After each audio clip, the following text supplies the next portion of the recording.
For years, the world believed Sherlock Holmes was gone. After that dramatic confrontation at the Reichenbach Falls, where he supposedly fell to his death alongside his nemesis, Professor Moriarty, his absence felt permanent. But in this collection, the silence is broken.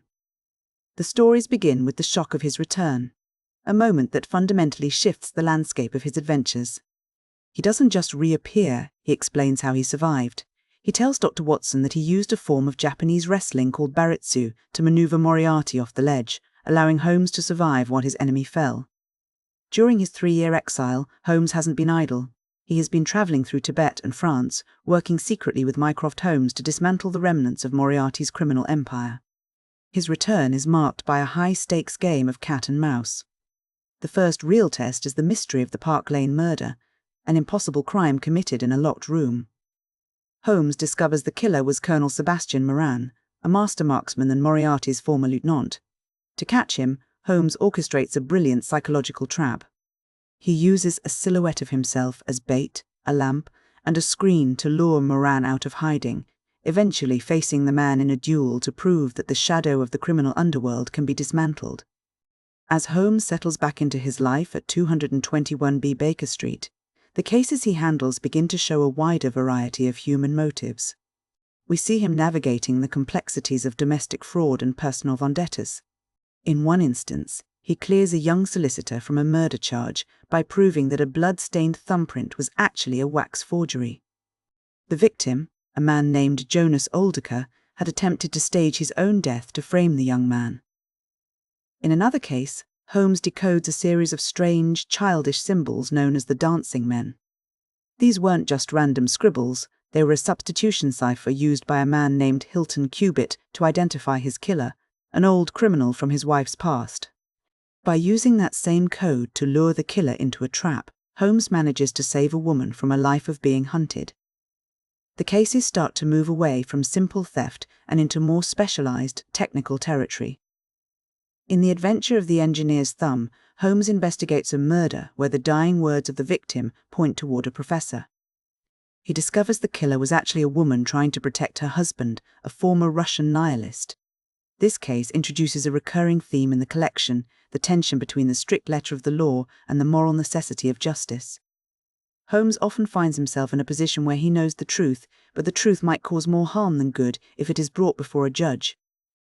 We see him using different tools for different problems, from tracking scents with a hound to investigating the specific markings of specialized horseshoes on a moor. In one case, he tracks these unusual tracks to uncover a kidnapping orchestrated by a cousin trying to manipulate a family inheritance. In another, he uses a scent tracking dog to find a killer who had been hiding in a remote cabin after a struggle over a tin box. These stories show Holmes not just as a thinker, but as a man who understands the physical, gritty details of the world, the mud on a boot, or the specific way a horse walks. As the collection progresses, the scale of the mysteries grows. We move from local disputes to encounters with truly dangerous individuals.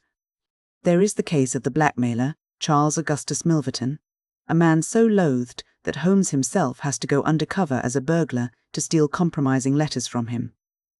The mission is interrupted when a vengeful widow enters the study and kills the blackmailer, showing that some people are so disruptive to the social order that they become targets for vigilante justice.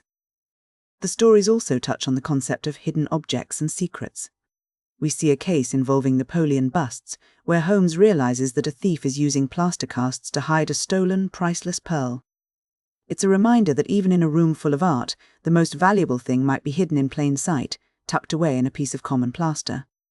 The collection reaches its peak with a high-stakes political thriller involving a stolen diplomatic letter. This isn't just a matter of theft, it's a matter of international peace. A sensitive document is taken from a locked box, and the theft threatens to cause a massive diplomatic catastrophe.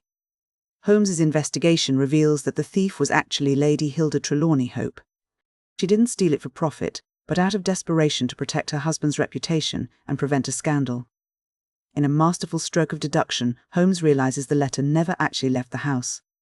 He manages to return it to its original box without anyone ever knowing it was gone, preserving both the peace between nations and the lady's social standing. When we look back at this collection, a few major themes emerge. There is a constant duality of appearance versus reality. Throughout these stories, criminals use disguises and forgeries to hide their tracks, but victims often use lies and social etiquette to hide their own truths. Holmes's job is to peel back those layers, seeing through the dancing men of life to find the actual message underneath. There is also profound exploration of the limits of the law. Holmes is a man of logic, but he is not a machine. He frequently encounters situations where the legal outcome would be technically correct, but morally disastrous. Whether it's a woman killing to protect a loved one, or a man acting out of a sense of personal honor, Holmes often decides that his duty to justice is more important than his duty to the police. He navigates a grey area that many of his contemporaries might find uncomfortable. The structure of the book itself tells a story of expansion.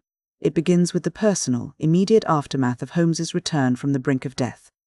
It moves through domestic crimes, thefts, frauds, and family disputes, and finally expands into the realm of international espionage and high-level diplomacy. It's as if the world becomes larger and more complex as Holmes re-establishes himself in it. This reflects the Victorian and Edwardian anxieties of the time.